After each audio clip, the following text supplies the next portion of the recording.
الحمد لله نغفره ونؤمن به ونتوكل عليه ونعوذ بالله من شرور أنفسنا ومن سيئات أعمالنا من يهده الله فلا مضل له ومن يضلله فلا هادي له ونشهد أن لا إله إلا الله وحده لا شريك له وأشهد أن محمدا عبده ورسوله أرسله بالحق بشيرا ونذيرا وداعيا إلى الله بإذنه وسراجا وقمرا منيرا أما بعد فإن خير الحديث كتاب الله وخير الهدي هدي محمد شويبوري صلى الله عليه وسلم وشر الأمور محدثاتها وكل محدثة بدعة وكل بدعة ضلالة وكل ضلالة في النار فأعوذ بالله من الشيطان الرجيم بسم الله الرحمن الرحيم يا أيها الذين آمنوا اتقوا الله حق تقاته ولا تموتن إلا وأنتم مسلمون عن أبي هريرة رضي الله تعالى عنه قال قال رسول الله صلى الله عليه وسلم ما نقصت صدقة من مال وما زاد الله عبدا بعفو إلا عزا وما تواضع أحد الله إلا رفعه الله رواه الترمذي যাবতীয় প্রশংসা যাবতীয় গুণগান সেই মহিয়ান গরিয়ান আল্লাহ সুবহানাহু ওয়া তাআলার জন্য নিবেদিত যে আল্লাহ সুবহানাহু ওয়া তাআলা প্রতি জুমার ন্যায় আজকের জুমায় সুস্থ শরীর সুস্থ মস্তিষ্ক দুনিয়াবী বিভিন্ন রকম কাজ থেকে বিরত রেখে আমাদের সকলকেই পবিত্র মসজিদে প্রবেশ করা তৌফিক দান করেছেন সে আল্লাহ পাকের দরবারে লাখো কোটি শুকরিয়া আদায় করি সকলের অন্তঃস্থল থেকে পড়ি আলহামদুলিল্লাহ। অতঃপর দরুদ ও সালাম বর্ষিত হোক সাইয়্যিদুল মুরসালিন খাতামান নবিয়্যিন রাহমাতুল লিল আলামিন বিশ্বমানবতার মুক্তির দূত সর্বযুগের সর্বকালের সর্বশ্রেষ্ঠ মহামানব আপনার আমার প্রিয় নবী কলিজার টুকরা জনাবে মুহাম্মদুর রাসূলুল্লাহ সাল্লাল্লাহু আলাইহি ওয়াসাল্লাম যে নবীর আগমনের ফলে আমরা জুলুম অত্যাচার ব্যভিচার অন্ধকারের যুগ সবকিছু দুর্বৃত হয়ে একটা সত্যনিষ্ঠা ইসলামের আলো আলোকিত করে গেছেন যেই মহান নেতা পৃথিবীতে আগমনের সময়ের প্রেক্ষাপট ছিল প্রতিটি মানুষ জাহান্নামের দ্বার প্রান্তে দাঁড়িয়ে, মানুষ দিনে দিনে শুধু জাহান্নামের দিকে ঝুঁকে পড়ছিল। এমত অবস্থায় আল্লাহ সুবহানাহু ওয়া তাআলা রহমাতুল লিল আলামিন করে আপনার আমার প্রিয় নবী মুহাম্মদ রাসূলুল্লাহ সাল্লাল্লাহু আলাইহি সাল্লামকে দুনিয়ার বুকে পাঠিয়েছিলেন। তিনি এমন একজন নবী যার অনুসরণ অনুকরণ করলে আপনার আমার জন্য রয়েছে পরকালীন সফলতা, যিনি কিয়ামতের ময়দানে তার উম্মতদেরকে, যারা তার অনুসরণ অনুকরণ করেছে, তাদেরকে হাউজে কাউসারের পানি পান করাবেন, যেদিন এই পানি ছাড়া অন্য কোনো পানি কিয়ামতের ময়দানে থাকবে না। যেই দিন এই নবীর সুপারিশ ক্রমে আল্লাহ সুবহানাহু ওয়া তাআলা আরশের ছায়ার নিচে মুমিনদেরকে স্থান দিবেন, যেদিন আরশের ছায়া ছাড়া কোনো ছায়া থাকবে না, সে নবীর উপর দরুদ ও সালাম বর্ষিত হোক। সকলে মুহাব্বতের সাথে পড়ি সাল্লাল্লাহু আলাইহি ওয়াসাল্লাম। সম্মানিত উপস্থিতি, সংক্ষিপ্ত খুতবার ধারাবাহিক আলোচনার বিষয় যে আমলে সম্মান বাড়ে, পর্ব 4।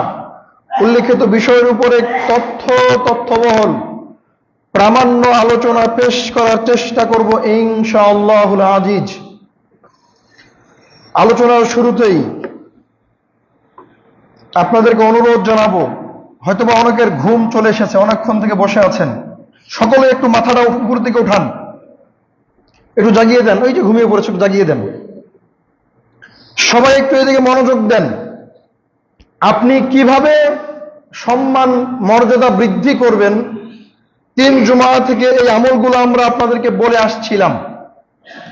তারই ধারাবাহিকতায় আজকের 4র্থ পর্ব আলোচনার শুরুতেই আমরা টিকাগুলো আবার বলে নিব।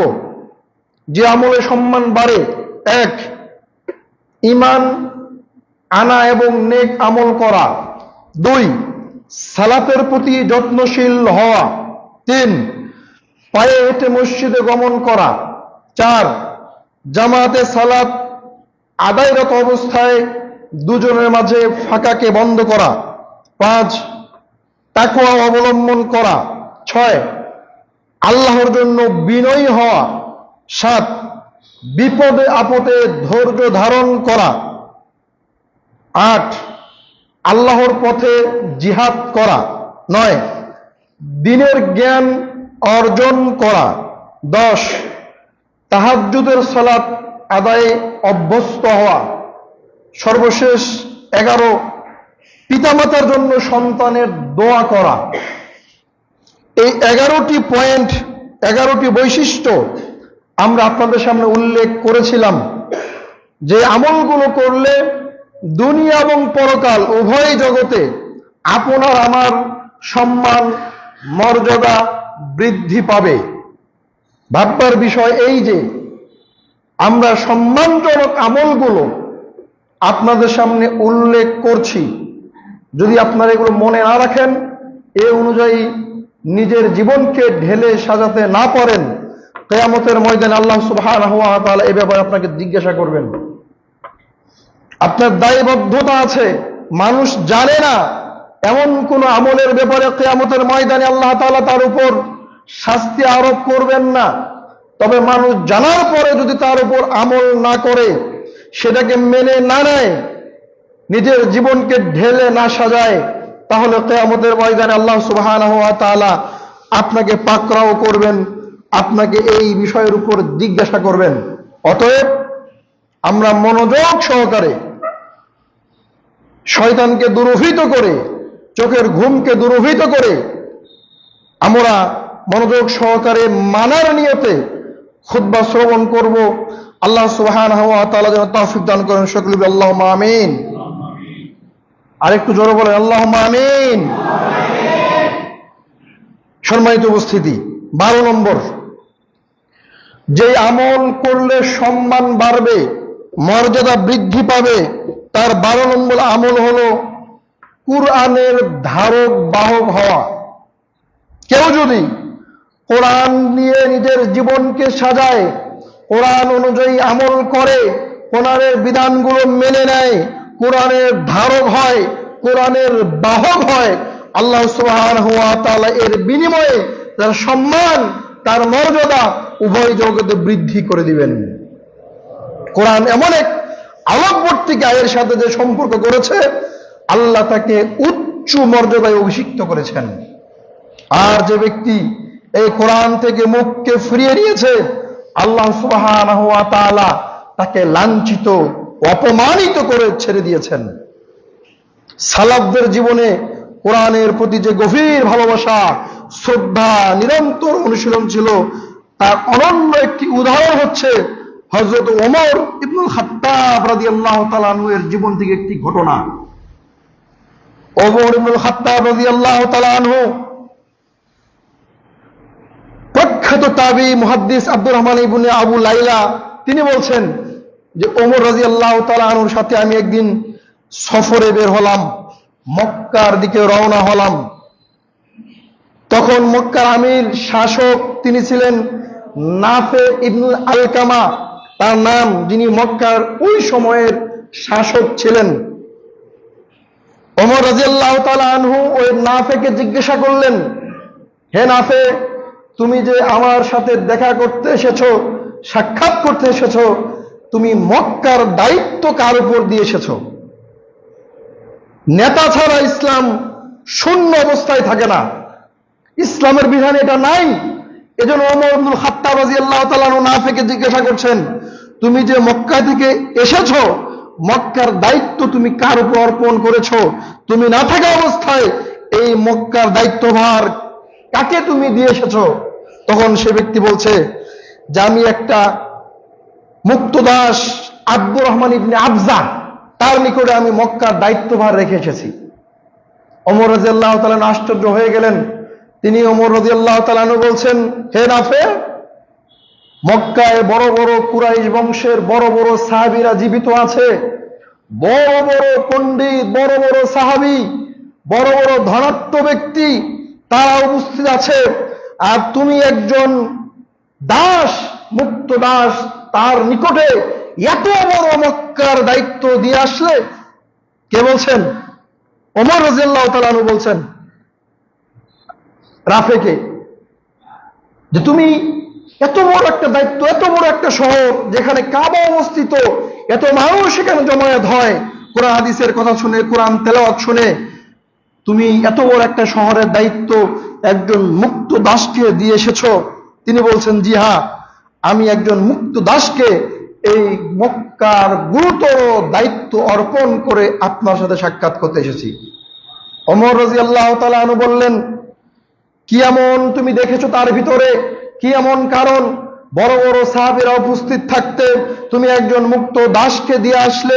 কি এমন গুণ তার ভিতর তুমি খুঁজে পেয়েছো? তখন তিনি বলছেন যে, হে আমিরুল মুমিনিন, আপনি জেনে রাখুন, আমি মক্কার বুকে সবচাইতে কোরআনের পারদর্শিকতা হিসেবে এই মক্কার এই মুক্ত দাসকে পেয়েছি। সে সবচাইতে সুন্দরভাবে কোরআন তেলাওয়াত করতে পারে, সবচাইতে সুন্দরভাবে মানুষের নিকটে কোরআনকে উপস্থাপন করতে পারে, সবচাইতে সুন্দরভাবে তিনি কোরআনকে নিজের কণ্ঠ দিয়ে মানুষকে তেলাওয়াত করে মনোমুগ্ধকর করতে পারে। আমি এই গুণটা দেখে বড় বড় সাহাবীদেরকে ছেড়ে দিয়ে আমি একজন মুক্ত দাসকে মক্কার দায়িত্ব দিয়ে এসেছি। সুবহানাল্লাহ বলবেন না? তখন ওমর রাদিয়াল্লাহু তাআলা আনহু বলছেন, মামা ওয়াইতা, আরে তুমি কতটা উত্তম একটি কাজ করেছো।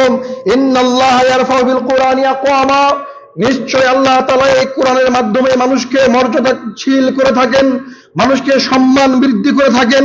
ওয়া ইয়াযাউ বিল কুরআনি আকওয়ামা, আর আল্লাহ সুবহানাহু ওয়া তাআলা এই কোরআনের মাধ্যমে মানুষকে লাঞ্ছিত, অপমানিত, অন্ধকারে নিমজ্জিত করতে পারেন।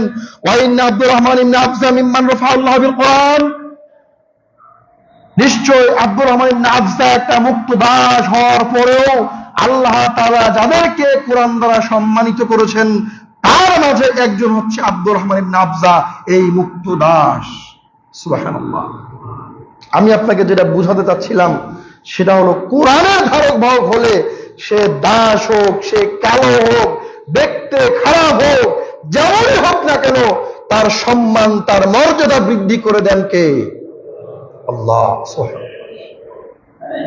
এজন্য ওই ব্যক্তি নাফে বলছে যে আমি এই ব্যক্তিকেই মক্কার দায়িত্ব অর্পণ করে এসেছি, কারণ সে কোরআনের বিষয়ে খুব পারদর্শী, সে সুন্দরভাবে কোরআন তেলাওয়াত করতে পারে। আমি তাকে রেখে এসেছি, যেহেতু মক্কার মধ্যে মানুষ সবচেয়ে বেশি জমায়েত হয়, আমি আসার পরে মানুষেরা সেখানে জমায়েত হবে, আর আব্দুর রহমান ইবনে আফজা এই মুক্ত দাস তাদেরকে কোরআনের কথা শোনাবে, কোরআন তেলাওয়াত করবে, কোরআন উপস্থাপন করবে। সুবহানাল্লাহ। এজন্য আল্লাহ নবী সাল্লাল্লাহু আলাইহি ওয়াসাল্লাম বলছেন, খায়রুকুম মান তাআল্লামাল কুরআনা ওয়া আল্লামা। আল্লাহ নবী সাল্লাল্লাহু আলাইহি ওয়াসাল্লাম বলছেন যে সবচাইতে উত্তম ব্যক্তি, সবচাইতে ভালো ব্যক্তি আল্লাহ তাআলার নিকটে যে নিজে কোরআন শিক্ষা করে এবং অপরকে শিক্ষা দেয়। কোরআন আপনি শিক্ষা করবেন, আপনি সর্বোত্তম ব্যক্তি। মানুষকে আপনি কোরআন শিখাবেন, আপনি সর্বোত্তম ব্যক্তি। আপনি মানুষকে কোরআন শেখানোর ব্যবস্থা করে দিবেন, আপনি সর্বোত্তম ব্যক্তি। আপনি একটা ছেলেকে খাইয়ে তাকে কোরআন পড়ার প্রতি সহযোগিতা করবেন, আপনি সর্বোত্তম ব্যক্তি। যে ব্যক্তি কোরআনের ধারক হবে অথবা কোরআনের বাহক হবে, নিজে কোরআন তেলাওয়াত করবে, অন্যকে পড়ানোর সুযোগ করে দিবে, সকলেই আল্লাহ তাআলার নিকট মর্যাদাশীল, সম্মানপ্রাপ্ত মানুষ। সুবহানাল্লাহ। এজন্য কোরআন থেকে কখনো মুখ ফিরিয়ে নেওয়া যাবে না। সব সময় নিজে কোরআন পড়তে পারেন না, আপনি কোরআনের বাহক হন। কোরআনের ধারক যদি হতে না পারেন, কোরআনের বাহক হন। আপনি মানুষের নিকট কোরআনকে ছড়িয়ে দেওয়ার জন্য প্রচেষ্টা চালান, যে কোনো পথ এবং পদ্ধতি অবলম্বন করে কোরআনের সাথে নিজেকে জড়িয়ে রাখার চেষ্টা করুন। যদি আপনি এটা করেন, আল্লাহ সুবহানাহু ওয়া তাআলা আপনার মর্যাদা বৃদ্ধি করে দিবেন ইনশাআল্লাহ। এই কথাই চূড়ান্ত। সম্মানিত উপস্থিতি, 13 নম্বর আসেন, যে আমলে সম্মান বাড়ে, মর্যাদা বাড়ে, তার 13 নম্বর গুণ হবে এমন মানুষের ভুল ত্রুটি ক্ষমা করায় অভ্যস্ত হওয়া। মানুষ ভুল করবে, অন্যায় করবে, আপনার নিকটে ক্ষমা চাবে, আপনি তাকে ক্ষমা করবেন। এটা হচ্ছে একজন সম্মানপ্রাপ্ত, মর্যাদাপ্রাপ্ত মানুষের গুণ। আপনি আল্লাহর নিকট থেকে সম্মান চান, মানুষকে ক্ষমা করে দেন। রাসূল সাল্লাল্লাহু আলাইহি ওয়াসাল্লাম বলছেন, আবু হুরায়রা রাদিয়াল্লাহু তাআলা আনহু বলেন, রাসূল সাল্লাল্লাহু আলাইহি ওয়াসাল্লাম বলছেন, মা নাকাসা সাদাকাতুম মিন মাল। ও দুনিয়ার মানুষ, তোমরা জেনে রাখো, দান সাদকা করলে কখনো সম্পদ কমে যায় না। ওমা যাদাল্লাহ, বৃদ্ধি ছাড়া, দান করলেই সম্পদ বৃদ্ধি পাবে, এই কথাই চূড়ান্ত। এরপর তিনি বলছেন, আব্বান আফিন ইল্লা ইজ্জা, মানুষকে তুমি ক্ষমা করো, মানুষকে ক্ষমা করলে তোমার সম্মান মর্যাদা বৃদ্ধি করে দিবেন স্বয়ং মহান আল্লাহ রাব্বুল আলামিন। এজন্য আল্লাহ নবী সাল্লাল্লাহু আলাইহি ওয়াসাল্লাম বলছেন, মানুষকে ক্ষমা করতে শেখো, অন্তরকে উদার করুন, মানুষকে ক্ষমা করুন, আপনার মর্যাদা আল্লাহ বাড়িয়ে দিবেন। ওমা তাআযাহাদুল্লাহ ইল্লা রাফাহুল্লাহ, আর যে ব্যক্তি আল্লাহর জন্য বিনয়ী হয়, আল্লাহ তার সম্মানকে বৃদ্ধি করে দেন। সম্মানিত উপস্থিতি, এজন্য আল্লাহ তাআলার নিকট থেকে নিজের সম্মান বৃদ্ধির জন্য 13 নম্বর যে কাজটি আপনাকে করতে হবে, সেটা হচ্ছে আপনাকে মানুষকে ক্ষমা করে দিতে হবে। আপনি মানুষকে যদি ক্ষমা করে দেন, আল্লাহ নবী বলছেন কিয়ামতের মাঠে আল্লাহ তাআলা আপনার ভুল ত্রুটিগুলোকে ক্ষমা করে দিবেন। সুবহানাল্লাহ। দুনিয়াতে ক্ষমা করবেন আপনি, আল্লাহ বলছেন, আরে ও আমার বান্দা হয়ে যদি ক্ষমা করতে পারে, আমি তার সৃষ্টিকর্তা হয়ে তাকে কেন ক্ষমা করতে পারবো না? এটা আল্লাহর দয়া। আপনি মানুষকে ক্ষমা করবেন, এর বিনিময়ে আল্লাহ তাআলা আপনার পাপগুলোকে ক্ষমা করে দিবেন। আপনি মানুষের পাপকে গোপন রাখবেন, আপনি মানুষের পাপগুলোকে হেফাজত করবেন, মানুষের নিকটে পৌঁছাবেন না, ছড়িয়ে দিবেন না। আল্লাহ বলছেন, কিয়ামতের মাঠে আমি আমার বান্দার পাপগুলোকে গোপন করে রাখবো। তার মানে বান্দার সাথে আল্লাহর একটা কানেকশন আছে। বান্দাকে ক্ষমা করবেন, আল্লাহ আপনাকে ক্ষমা করবে। বান্দার পাপ আপনি হেফাজত করবেন, গোপন করবেন, কিয়ামতের ময়দানে আল্লাহ তাআলা আপনার পাপগুলোকে গোপন করবেন, প্রকাশ করবেন না। যেই পাপে কোনো সাক্ষী নাই, এমন কোন পাপ আপনি করেছেন, দুনিয়াতে আপনি আল্লাহর কাছে ক্ষমা চেতে থাকুন, কিয়ামত পর্যন্ত, মৃত্যুর আগ পর্যন্ত আপনি ক্ষমা চান। কিয়ামতের ময়দানে আল্লাহ সুবহানাহু ওয়া তাআলা আপনার এই পাপকে গোপন রাখবেন, এটা আল্লাহ সুবহানাহু ওয়া তাআলার ওয়াদা। তবে তার জন্য আপনাকে যে গুণটা থাকতে হবে সেটা হলো অন্যের দোষ ত্রুটিকে আপনাকে ঢেকে রাখার চেষ্টা করতে হবে। যদি এটা আপনি করেন, কিয়ামতের মাঠে আল্লাহ সুবহানাহু ওয়া তাআলা এর বিনিময়ে আপনার দোষ ত্রুটিকে ক্ষমা করে দিবেন, গোপন রাখবেন। সম্মানিত উপস্থিতি, 14 নম্বরে আসুন। যেই আমলটা করলে আপনার সম্মান বৃদ্ধি পাবে, তার 14 নম্বর আমলটা হচ্ছে রাসূলুল্লাহ সাল্লাল্লাহু আলাইহি ওয়াসাল্লামের প্রতি বেশি বেশি দরুদ পাঠ করা। যখনই নবীর নাম শুনবেন তখনই রাসূলের উপর দরুদ পাঠ করবেন। এর বিনিময়ে সম্মান বাড়িয়ে দিবেন কে? আল্লাহ। আকাশবাসী জমিনবাসীর কাছে নিজের মর্যাদা সম্মান বৃদ্ধি করার বড় একটা মাধ্যম, সেটা হলো নবীর উপর বেশি বেশি দরুদ পাঠ করা। রাসূলুল্লাহ সাল্লাল্লাহু আলাইহি ওয়াসাল্লামের প্রতি বেশি বেশি দরুদ পাঠ করলে আল্লাহ সুবহানাহু ওয়া তাআলা প্রত্যেক দরুদে আপনার সম্মান মর্যাদাকে বৃদ্ধি করে দিবেন। দেখেন, নাসাঈর 1297 বর্ণিত হয়েছে, আনাস রাদিয়াল্লাহু তাআলা আনহু বলেন, রাসূল সাল্লাল্লাহু আলাইহি ওয়াসাল্লাম বলেছেন, মান সাল্লা আলাইয়া সালাতান ওয়াহিদাতান সাল্লাল্লাহু আলাইহি ওয়াসাল্লাম আশারা সালাওয়াতি ওয়া হুত্তাত আনহু আশরু খতিয়াতিন ওয়া রফিয়াত লাহু আশরু দারাজাত। আল্লাহ নবী সাল্লাল্লাহু আলাইহি ওয়াসাল্লাম বলছেন, কেউ যদি রাসূলের উপর একবার দরুদ পড়ে, কয়বার? কেউ যদি রাসূলের উপর একবার দরুদ পাঠ করে, এর বিনিময়ে আল্লাহ সুবহানাহু ওয়া তাআলা তার উপর 10 বার রহমত বর্ষণ করেন। সুবহানাল্লাহ। একবার দরুদ পাঠ করলেন আপনি একবার রাসূলের উপর, আর আল্লাহ তাআলা স্বয়ং আপনার উপর রহমত বর্ষণ করলো কতবার?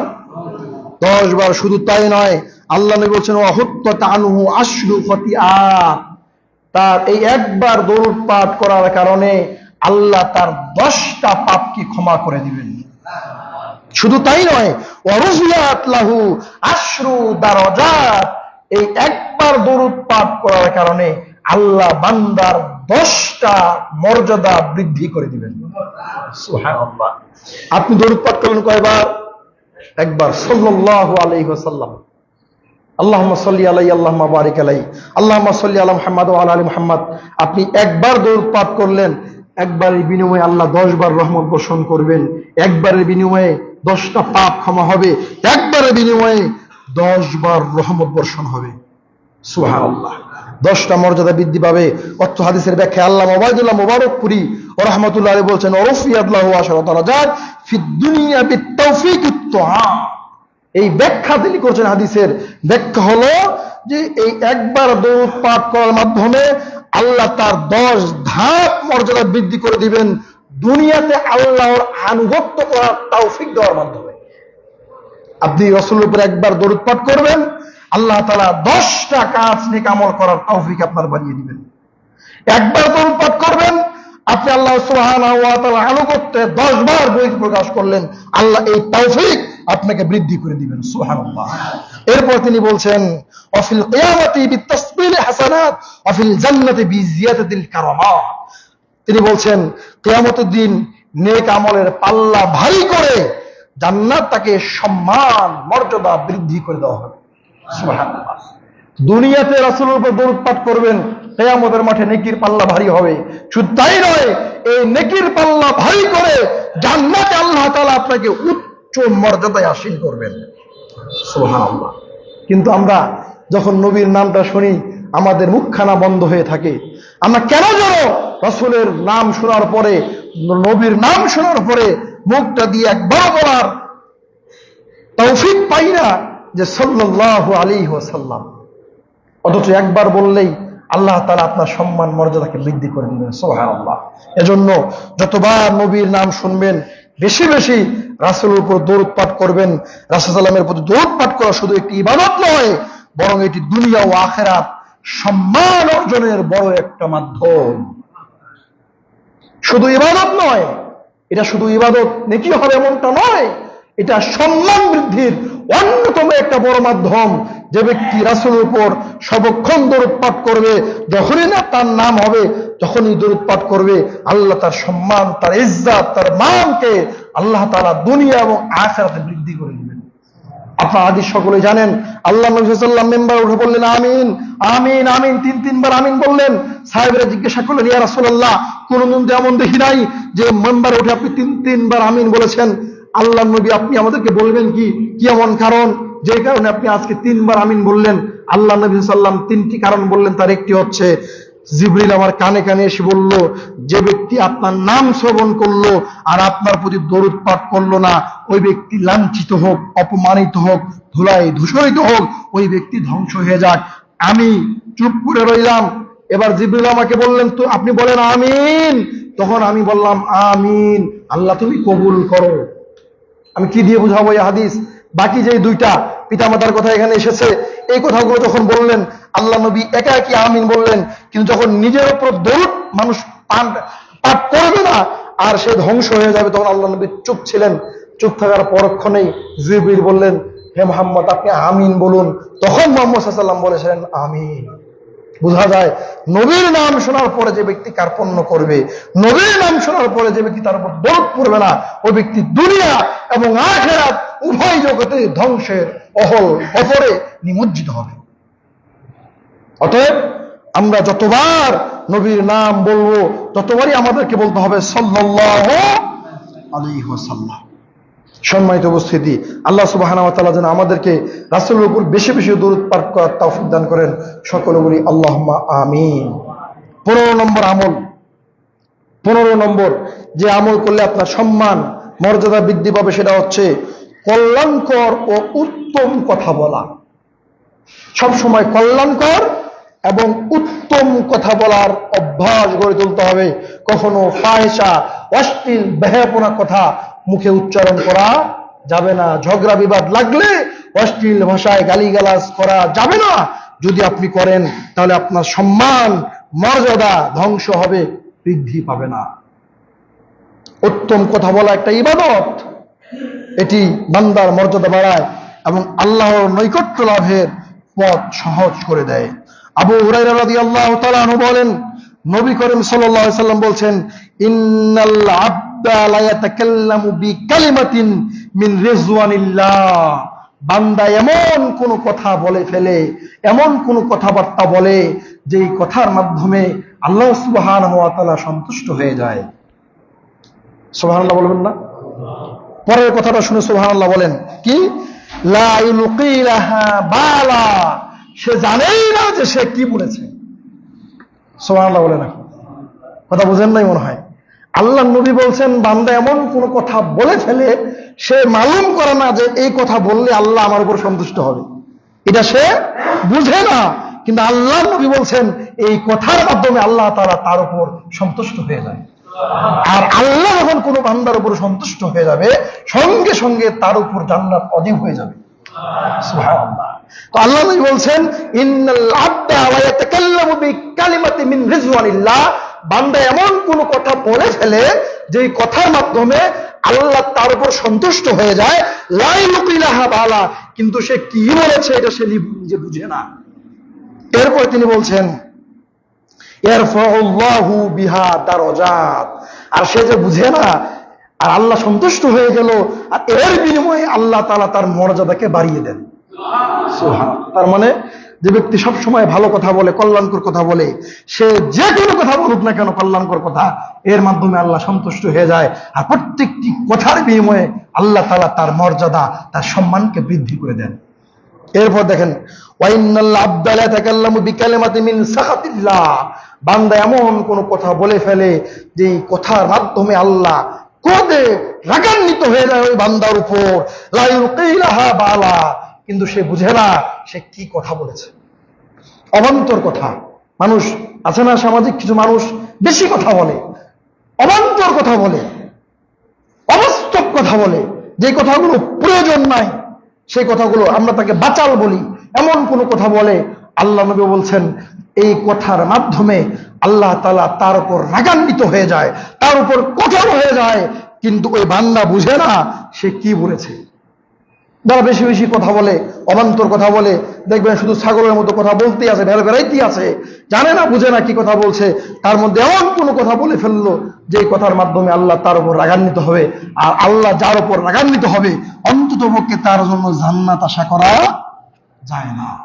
আল্লাহ নবী সাল্লাল্লাহু আলাইহি ওয়াসাল্লাম বলছেন, ইয়াহদি বিহা ফি জাহান্নাম, শুধু এই একটা কথার জন্যই তার জন্য জাহান্নাম অবধারিত হয়ে যায়। নাউযুবিল্লাহ।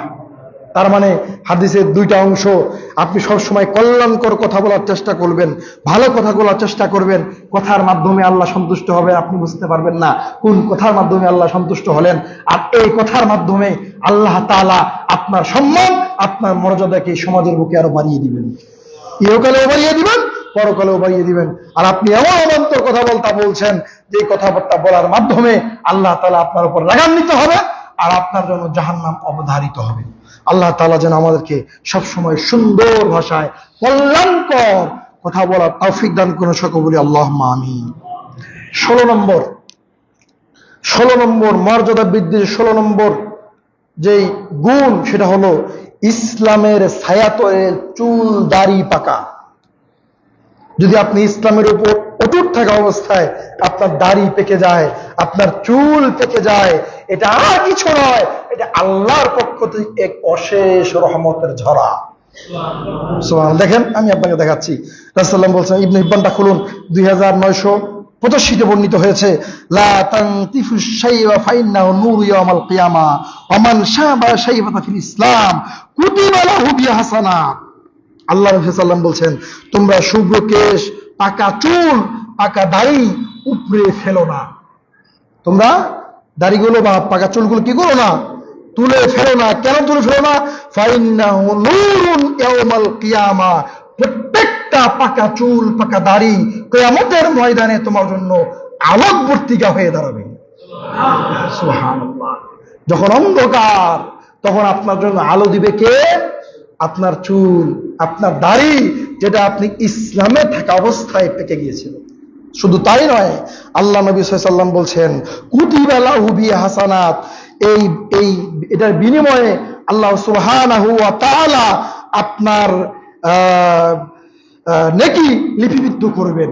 যত চুল দাড়ি পাকবে তত বেশি আপনার জন্য নেকি বরাদ্দ করা হবে। সুবহানাল্লাহ। এবং ওয়াহুত্তু আনহু বিহা খতিয়া, এবং প্রত্যেকটার বিনিময়ে আল্লাহ সুবহানাহু ওয়া তাআলা আপনার পাপগুলোকে ক্ষমা করতে থাকবেন। শুধু তাই নয়, ওয়ারুফিয়া লাহু বিহা দারাজাত, আর প্রত্যেকটা চুল দাড়ি পাকার মাধ্যমে আল্লাহ তাআলা আপনার সম্মান, আপনার মর্যাদাকে বৃদ্ধি করে দিবেন। সুবহানাল্লাহ। তাহলে চুল দাড়ি পাকলে লাভ না লস? আমরা দেখি, আমরা মুরব্বীদেরকে দেখেছি, বাচ্চাদেরকে ধান ধরে দিয়ে বলে, যতটা চুল উঠাতে পারবে তত টাকা দিব, বলে না? আমরা ছোটবেলায় অনেক চুল উঠিয়েছি, টাকা দেয়, একটা করে চুল উঠালে একটা করে টাকা দেবো, যত চুল উঠাতে পারবে তত টাকা। অথচ আল্লাহ নবী সাল্লাল্লাহু আলাইহি ওয়াসাল্লাম বলছেন, এই চুল দাড়ি যদি পাকা অবস্থায় আপনার থাকে, কিয়ামতের ময়দানে এটা আপনার জন্য নূর হয়ে দাঁড়াবে, আলো হয়ে দাঁড়াবে।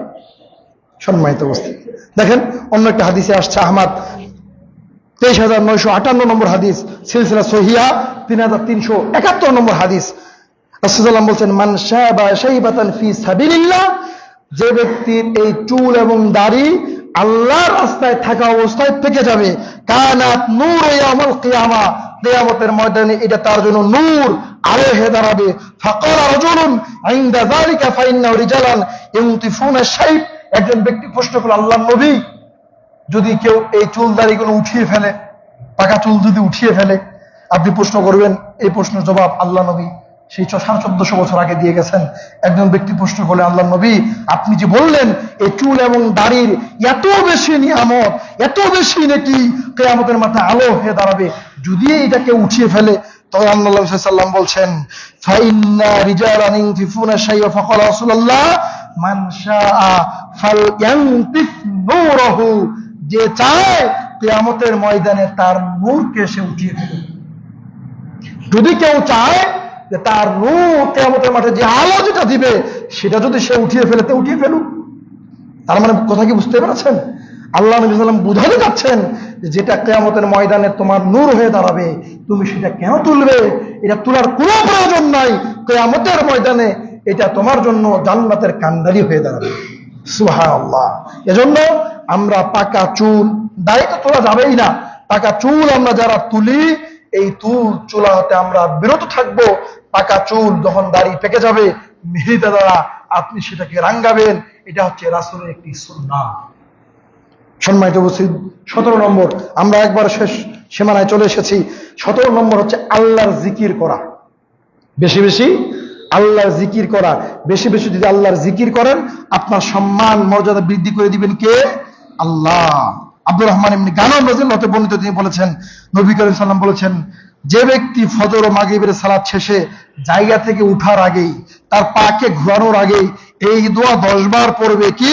লা ইলাহা ইল্লাল্লাহু ওয়াহদাহু লা শারীকা লাহু লাহুল মুলকু বিয়াদিহিল খায়রু ইহয়ি ওয়া ইউমীত ওয়া হুয়া আলা কুল্লি শাইইন কাদির।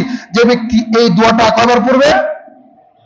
10 বার পড়বে মাগরিবের সালাতে পরে, ফজরের সালাতে পরে, না উঠে বসে থাকা অবস্থায় যে ব্যক্তি এটাকে পড়বে, আল্লাহ নবী সাল্লাল্লাহু আলাইহি ওয়াসাল্লাম বলছেন যে আল্লাহ সুবহানাহু ওয়া তাআলা তার 10টি পাপকে ক্ষমা করে দিবেন, 10টা মর্যাদা বৃদ্ধি করে দিবেন।